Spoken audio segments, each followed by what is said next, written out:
esengo kozala na kati na baninga ba oyo bazoyoka liloba nzambe bato oyo bandimi ke nzambe azala mokonzi esengo na ngai ezali kozala na bino elongo napesi bino mbote na kombo na Yesu Kristo.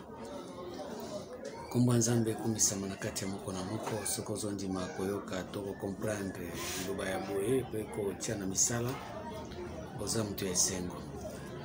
Soki tokei na Luc 16 totanga mokanda ya nzambe na Luc 16 verset 29 à 31. Simba Bible na yo. Abraham répondit, ils ont Moïse et les prophètes, qu'ils les écoutent. Et il dit, non père Abraham, mais si quelqu'un des morts va vers eux, ils se repentiront. Et Abraham lui dit, s'ils n'écoutent pas Moïse et les prophètes, ils ne se seront pas persuadés quand même quelqu'un des morts ressusciterait. Awa eza problème ya homme riche na père Abraham bazo solola par rapport na moto oyo homme riche azalaki. Po tango zozo tanga Bible na mkanda ya kaka wana 16 verset 24 il s'écria nani wana homme riche na kati ya moto, père Abraham, aie pitié de moi et envoie Lazare pour qu'il trempe le bout de son doigt dans l'eau et me rafraîchisse la langue car je souffre cruellement dans cette flamme. Homme riche. Makambo yo balinga mikati na nkolo ezali makambo ya solo o ezo salema na kati ya bomo na biso. Eza makambo elekate po père Abraham c'est notre père de la foi. Père na biso ya kondima. Biso nyonso bo toza na kondima, toza bana ya Abraham. Selon mukanda ya Galates 3 verset 6. Mais sur le total, soko zana kondima, ezana kondima ya bana ya nzambe mususu oyo bazana kondima ezomema bango na moto. Ezomema bango esika oyo litanga ya mai ezate. Esika oyo soko komi kuna ezalaka moto na moto moto na moto. Mais akufi azoloba. Père Abraham yebisa Lazare atindela na litanga ya mai. Puisque azali ko na moto. Muto akufi me azoloba. Yango moni liwa ya nzambe eza baliwa na biso te. Liwa ya nzambe ezali moto oyo azokufa azoloba. Me liwa na biso soko kufa ke libera azoloba isusu te. Me awa mokufi azoloba. Po Lazare akufi yepe akufi. Siko kuna akufi na kati ya moto nde azoloba. Père Abraham. Yokela ngai mawa. Yebisa Lazare atina ngai ta litanga moko ya nini ya mai. Siko Abraham ayebisi ke no ndenge zabwe place ngana biso tozali na Lazare na place yo zali tukomi déjà musika moya biso to bima koto to yepa na bino ezate moya pe yo utakuna yawa ezate barrière ezali yango so moto yazana bozu ya zoloba Abraham sisi komta tinda bato kuna bayebisa bandeko nanga na 5 frères baya koto yo te bango bato saliloba ya nzambe. Abraham abi no bazana Moïse bazana ba prophète bandimela bango. Abi no bandimela bango bien sûr mais tinda ta mutu moko oyo akufa asekwa koto yake na abi no soki ata mutu akufi asekwi yake kuna ayebisi bango bakondimela pe yete bakozala bakanga makambo akoloba te bako ndima pe makambo yo ya koloba te parce que distance ezali entre bisiko biso tozali biso Abraham na Lazare na place bango bazali bango musana na bango zali kotika ka na Moïse na ba prophète elingi koloba nini tozoloba bien ndenge tozoloba awa toza na kati ya alliance ya 3e oyo esika oyo soko koti kuna eza na litanga ya mai ezali oyo esengeli bato baza kuna bazalaka nango. Proverbe 20 verset 5 à 6. Les destins dans les cœurs de l'homme sont des eaux profondes. L'homme intelligent sait y épuiser. Mai wana destin ya mutu eza mai. Mai ezali bato oyo bandimaka nzambe soki akufi akozala na destin na ye na nzambe moye akufa libela eza te po mai ezali. Nzambe akoyeba biso a partir ya destin na biso, a partir ya oyo abengi yango vocation. Soki sosoli okota kati na vocation na yo, ata okufi yango eko accompagner eza œuvre oyo Nzambe akipaka yango azotala yango po ye nde atiaki yango kati ya moko na moko soki osaleli yango. Siko eza na bato mosusu oyo baza na Abraham, baza na kondima, me balingi mingi kozala na Moïse mibeko, balingi mingi kozala na baprofete baprofesi, me kuna bango balingi makambo ya terre à terre. Siko distance ezali na bato ya terre à terre na bato basi basekwa balongwa na terre à terre. Poko seko eza kolongwa na makambo ya terre à terre, komata na makambo ya dimension ya bonzambe nde osekwi oyo ezali destin na yo ntango ozosalela. Mais soki siko ozosalela destin na yo te yebaki oza na Moïse, oza na baprofete, oza na loi, oza na mibeko, oza na baprofesie ebele na bamiracle ya mbilinga. Siko bato baza na kati ya miracle ya mbilinga na ba Moïse na ba loi, distance oyo bango bazali na place oyo Abraham na Lazare bazali, moye basolola bakutana ezate, puisque oyo Abraham azosala na Lazare bazosalela destin. Bato oyo baza na Moïse na ba prophète bazosala photocopie ya makambo bazomona na mokili, apparence. Ça veut dire makambo nyonso bazosala eza par rapport na loi na ba apparence, makambo ezali visible, makambo ezali ya extérieur ya homme extérieur, makambo ya homme intérieur ba ebite pour destin ya mutu na kati na intérieur ya mutu. Siko lelo ndenge tozolo baboye ti lelo batu nyonso bazaka na Moïse na ba prophète batikala kokoma na niveau ya résurrection te po bayoka makambo ya mali po bazwa litanga ya mai oyo ezali destin na bango basalela yango tozosenga na bino bozolanda biso lelo oyo. Abraham alobi non, moto ata soki asekwi akekuna epa na bango ata ayebisi bango bakoyoka te. Pourquoi? Parce que bakosalela jamais destin na bango. Bango balingi Nzambe ayebisa bango ke okende poto okobala okobota mbulu eza ya yo, Nzambe alakisi ngai olati robe ya rouge lobi kuna kokoma ministre biloko wana baza na mbuyema ya mbilinga ya makambo. Siko makambo ata bafandeli yango nde bango balobi ke wi bazosambela. Siko place basambeli wana soko tali wana Moïse aza wana loi mibeko, soko tali boye baprofete baza na baprofesi ya lokuta efandi wana. Siko bango baza na Moïse baza na baprofete bandimela bango. Pourquoi? Parce que baoki koya koto biso toza te pato baosalela badestin na bango. Yango amoni eza makambo eku eleka te. Mokanda ya Romains 15 verset 4, Romains 15 4 elobi boye: or, tout ce qui a été écrit d'avance l'a été pour notre instruction, afin que par la patience et par la consolation que donnent les Écritures, nous possédions l'espérance. Or, tout ce qui était écrit d'avance, on se commande, makambo ya ba Lazaro, makambo ya ba Abraham, makambo ya ba homme riche, makambo ya ba litanga, et comment mpona biso, potozwa lolenge nini ya koteyama. Total ango terika mbeleka kuna eza makambo eleka te eza makambo na biso yango moni leo tozongisa bino na Bible oyo eza te ke soko lobi yango otangaka yango lokola histoire eza makambo na biso. Lobi toute écriture est inspirée de Dieu et utile pour enseigner, pour corriger, pour convaincre. Totanga yango na version na pesa bien po bato mosusu mituma kasi eseleki mituma ngbongi de Timothée 3:16 lobi boy.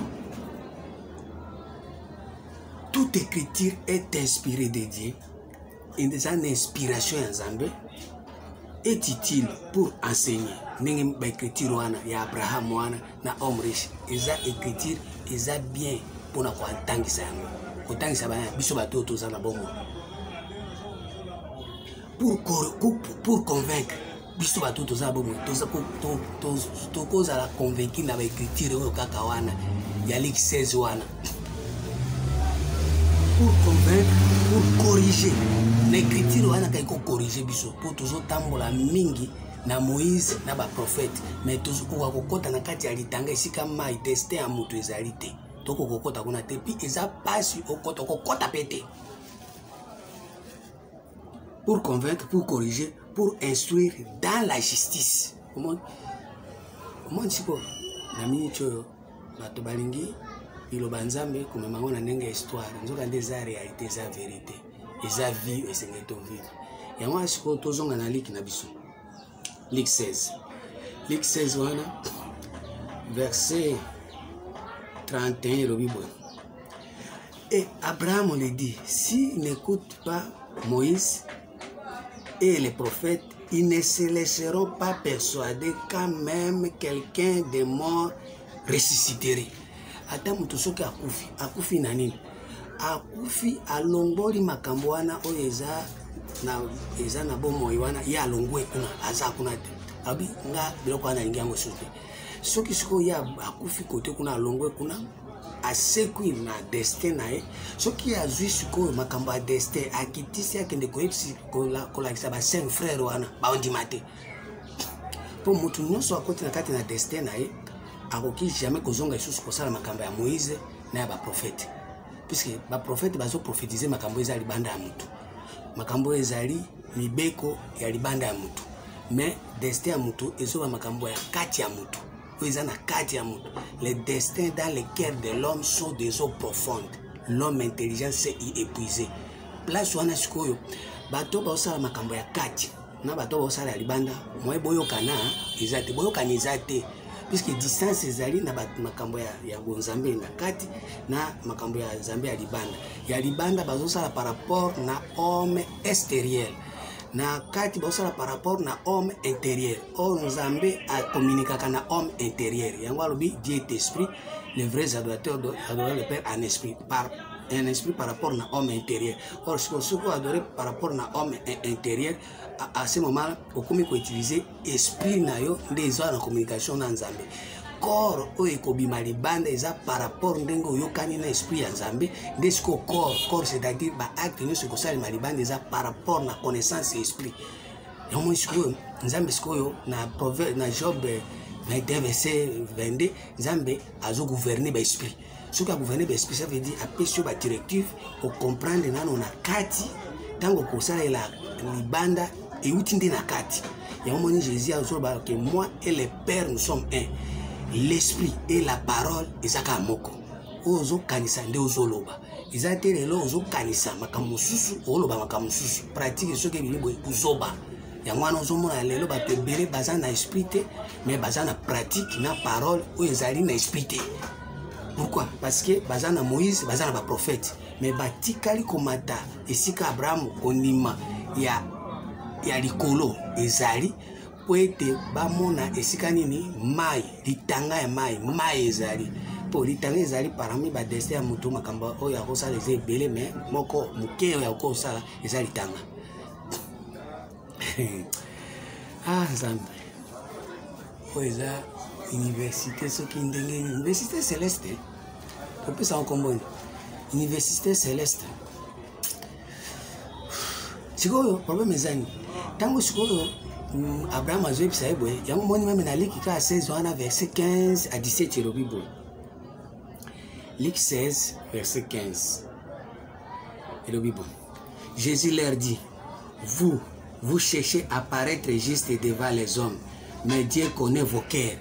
Bozo lukabo apparaître juste devant batu. Ça veut dire bozo la kama makambo ya Moïse na ya ba prophète po bomo na libanda boza propre. Jésus leur dit, vous cherchez à paraître juste devant les hommes, mais Dieu connaît vos cœurs. Zambi motema na bino. Kuna motema na bino bosa la destin, bosa la destin. Bosa la vocation na bino te. Bosa la don na bino te. Bosa la diversité za na kati na bino te. Mais bozo sala kama makambo yo bat bomo na bino libanda basepela na bino bosa makambo ya libanda. Jésus leur dit, vous cherchez à paraître juste devant les hommes, mais Dieu connaît vos cœurs, car ce qui est élevé parmi les hommes est une abomination devant Dieu. Ce qui est élevé parmi les hommes, ça veut dire Moïse, prophète, tombo la bato, bato batombo amewana. Les abominations devant Nzambe. La loi et les prophètes ont subsisté jusqu'à Jean. Depuis lors, le royaume de Dieu est annoncé et chacun use de la violence pour y entrer. C'est comme un problème, il y a violence. Pourquoi dans le royaume, Jésus a dit que disciples le royaume de Dieu ne vient pas de manière à frapper les regards. On ne dira pas qu'il est là-bas ou il est ici. mais le royaume de Dieu est au milieu de vous. Ça veut dire que le royaume de Dieu est ça nakati na bino. Siko nakati na bino nakati ya motema, il fallait que vous découvriez le royaume, mais siko porte ekangami. Ekangami pourquoi? Parce que bolingi bo apparaître juste devant batu par rapport na homme extérieur, par rapport na Moïse na ba prophète. Mais concernant litanga ya mai, bozana ngote. Bozana litanga ya mai, ça veut dire bosa la destin na bino te. À ce moment-là, porte ya royaume siko bukangi yango. Ça veut dire pour muto akota asosola makambo za kati ya motema naye akoyi bangote. Porte onika et comme siko il faut user violence. Violence c'est-à-dire quoi? Olongwa na première alliance, olongwa na deuxième alliance, okota na troisième alliance, to banda siko kufungola yo porte à partir à explication toujours peso soko za mutu nzamba alingi yo. Okoza lokola homme riche te, mais okoza kwa pauvre Lazare pona nini? Pour okondima ke oyebi eloko te naza pauvre consterna makambo anza mais oyebi eloko te pauvreté za par rapport errer les pauvres en esprit na esprit na oyebi eloko te ondimi ke na yebi eloko te. À ce moment là nde soki nzambe abomi yo côté wana osekwi côté ya litanga ya mai, osekwi côté ya destin na yo, oko vivre yango boye par rapport na ndenge ozana na mokibo oko vivre yango. Soki age zana soki pousa soki nzamba komaki ke ozala mutu kingani oko vivre eloko wana. La loi et les prophètes ont subsisté jusqu'à Jean. Depuis lors, la loi, Moïse et les prophètes, Abraham, Bazana, Moïse, Bazana, prophète, ont subsisté jusqu'à Jean. Depuis lors, le royaume de Dieu est annoncé à est annoncé et chacun use des violences pour y entrer. Il est plus facile que le ciel et la terre passent qu'il n'est qu'il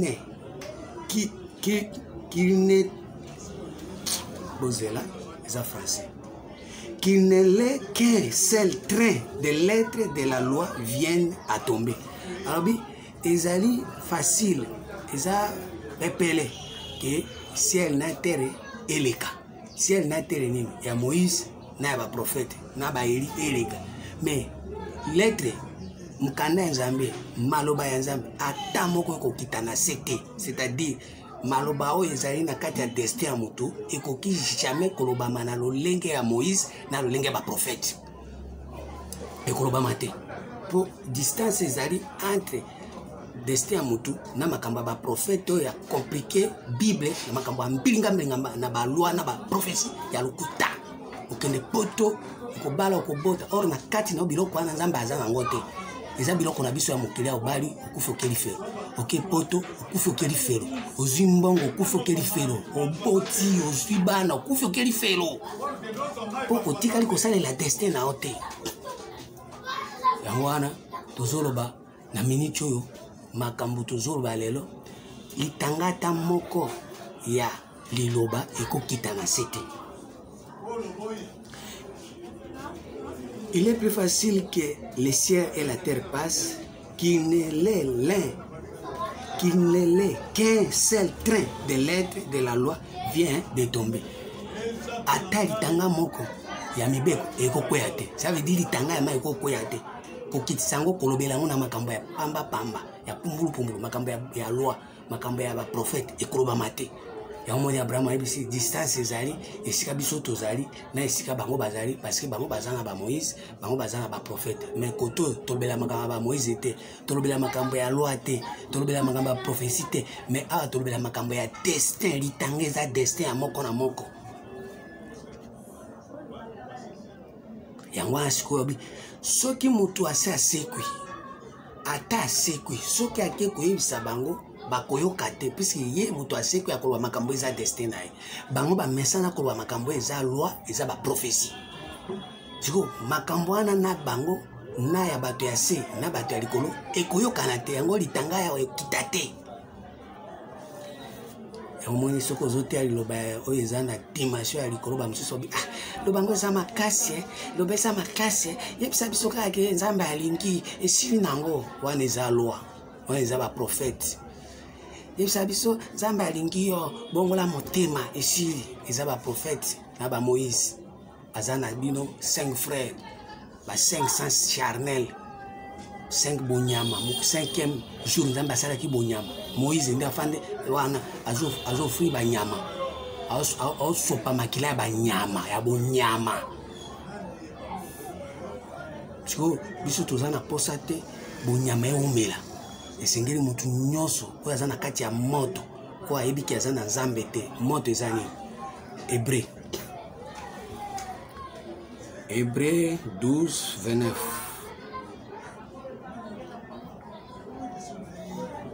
comme nous c'est alia 29 elobi boy na bani na 28 c'est pourquoi recevant un royaume inébranlable montrant notre reconnaissance et rendant à Dieu un culte qui lui soit agréable. C'est pourquoi recevant un royaume inébranlable, au royaume ezikate. Si tu recevoir yango, c'est pourquoi recevant un royaume inébranlable, montrons notre reconnaissance et rendant à Dieu un culte qui lui soit agréable. Omoni bato baza royaume. Baza na kati ya royaume. Ça veut dire bato baza na mai, bazo salela la destin, bazo vivre le destin, bazo ba konza ngo, bazo dominer nango.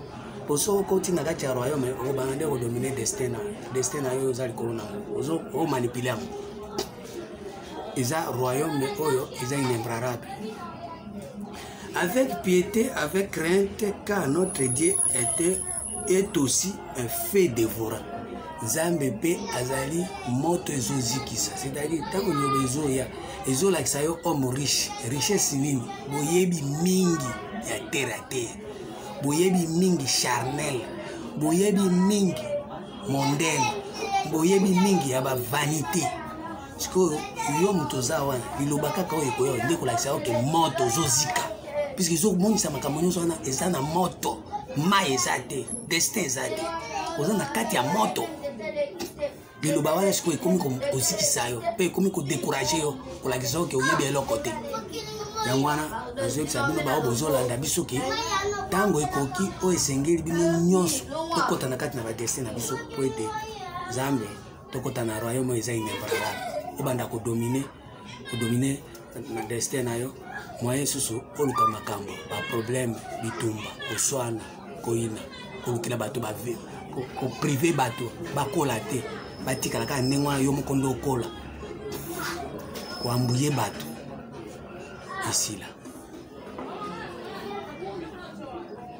Sikoyo ntango baoyo baza na kati ya lisekwa soki baye kolobela baoyo baza na Moïse bakoyoka te. Pourquoi? Parce que Moïse na Eli baza na langage charnel, bato basekwi baza na langage spirituel. Or langage spirituel na langage charnel ekoyokana te. Mutu azoba makambo ya esprit yo zolinga balobela na charnel eosimba te. Yango amoni distance ezali. Yango Nzambe azoba prétend sonder les pensées de Dieu et les plus hautes ezali kolo makasi. Est-ce que vous pouvez Job 11:7? Est-ce que vous pouvez vivre en est-ce que vous pouvez sosola en longueur ezamulai makasi? Parce que ezamulai ezamusika na yo zoba charnel. Nzambe azoba spirituel. Or tango azoba na spiritualité azoba par rapport na destin ya mutu, par rapport na vocation ya mutu, par rapport na don ya mutu. Ah Nzambe zapasi makasi. Chiko mutu soki asekwi ndenge nini il faut ayebisa bato oyo basa na se baoyoka te. Pourquoi? Proverbe 15 verset 24. Proverbe 15 24 verset elobi boy nga verso mingi. Pour les sages, les sentiers de la vie mènent en haut, afin qu'ils détournent du séjour des morts qui est en bas. Moto ya sa sekwi ya kolobaka makambo oyo ezomema ye likolo po ete adetourne na nzela ya séjour des morts oyo eza na se. Bato ya Moïse baza kote ya séjour des morts. Yango moni Bible elobi Moïse ayaki na ministère de la mort. Ministère de la mort, ça veut dire azalaki makambo nyonso azokisa yango na se, azokisa yango na ndenge ya charnel, azokisa yango na ndenge ya homme extérieur, azokisa yango na ndenge ya chair, na ndenge ya nzoto na nzoto. mais moto ya mayele il faut azwa sagesse amemango likolo esika nini destin ya moto ezali po soko mati na destin na yo ndo mati likolo mais soko ozoba makambo lokwa bato nyonso oza na Moïse oza moto ya mibeko siko moye yo ozala na litanga ya mai eza te parce que yo olingi makambo nyonso okiti yango na se. Apocalypse 1 verset, et Apocalypse 12 verset 3.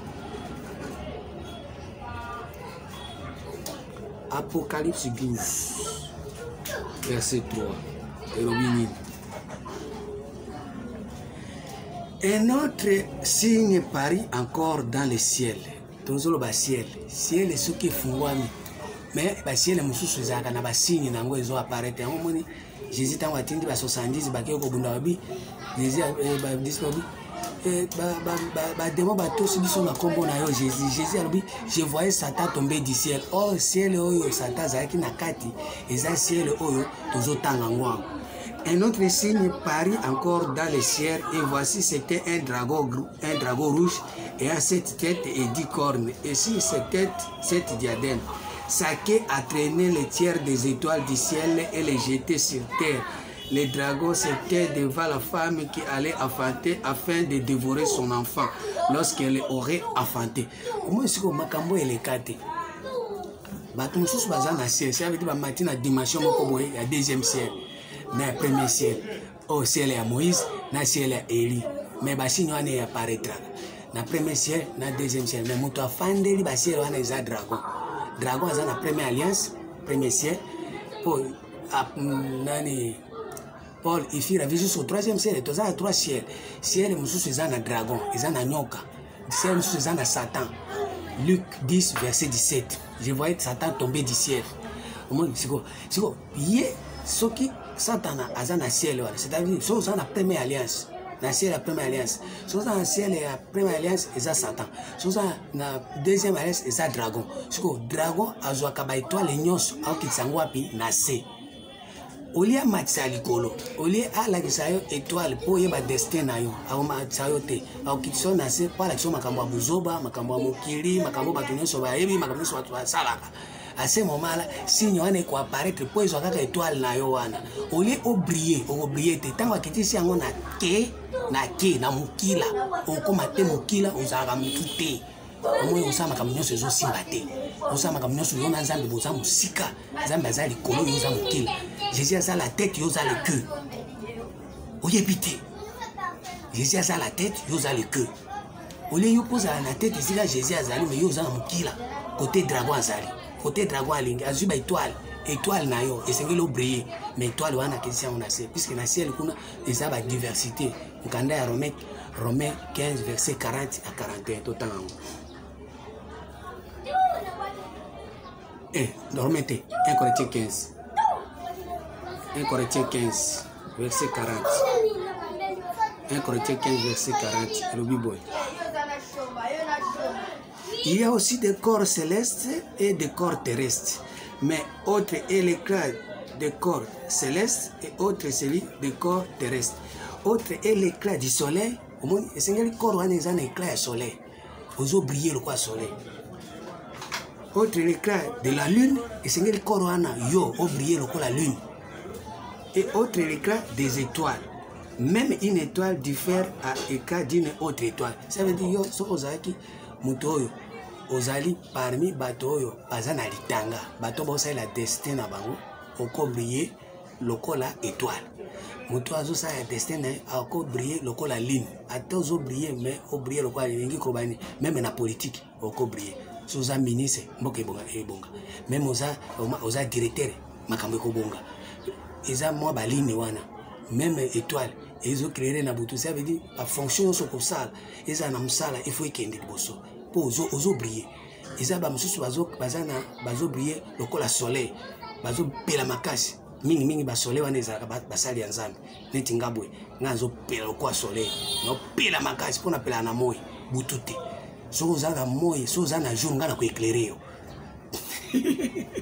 so za passer na otea yo vous avez avec na otea yo sango moko na otea yo puisque yo tantôt ozana na étoile ozana ligne oyebi mingi politique oyebi mingi ba français mais makambo nzambe oyebi te nga na oteya yo mpo nga naza soleil mpe soki nasakani natindi lumière ebambi soleil etindiki na terre osentir ke oyebi eloko te yango wana omoni lelo tozoluka vraiment bato ya mayele baza moto moto esika azali aza mayele eza koswana te eza kofingana te eza biloko nzambe atiaki na kati ya moko na moko yango wana sikoyo soki lelo tozoloba makambo ya nzambe esengeli sikoyo tosekwa bon toki ainsi il en est de la résurrection des morts omoi sikoyo soki tozosekwa boyende kosalema il en est de la résurrection des morts le corps est semé corruptible il est ressuscité corps incorruptible moi ntango ozoseme corps eza corruptible yango makambo eza mingi makambo ya buzoba bazotia mais ntango ekosekwa incorruptible ekosekwa na corps mosusu ça veut dire ntango ekosekwa na corps mosusu ekosekwa par rapport na destin na yo na vocation na yo ekomi corps incorruptible moto nyonso azosala ya destin na yo moto nyonso azosala vocation na ye aza corps incorruptible ainsi la neti de la résurrection des morts. Le corps est semé corruptible, il est ressuscité incorruptible. Il est semé méprisable, il est ressuscité glorieux. Il est semé infirme, il est ressuscité plein de force. Il est semé corps animal, il est ressuscité corps spirituel.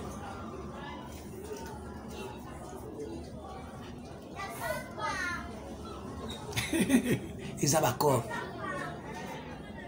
Na 49, 49.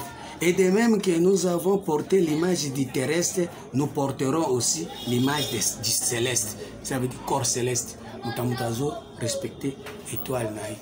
Nous avons respecté la lumière. Nous avons porté corps. Nous avons porté corps. C'est comme un boy. Ce qui n'a zoté. Nous avons quoi besoin de ngote, besoin de ngote. Nous avons 5 000 nous sommes volontiers mission pour s'abonner. So chiffre ya abonnement na 4 émissions ils ont avancé.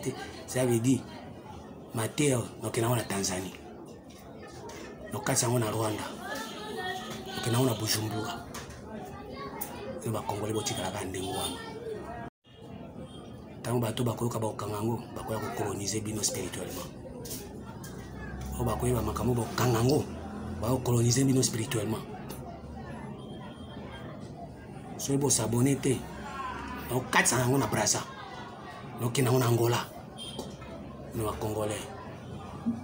Utikana molili. Etikala bwana kwa Yesu Kristo amen.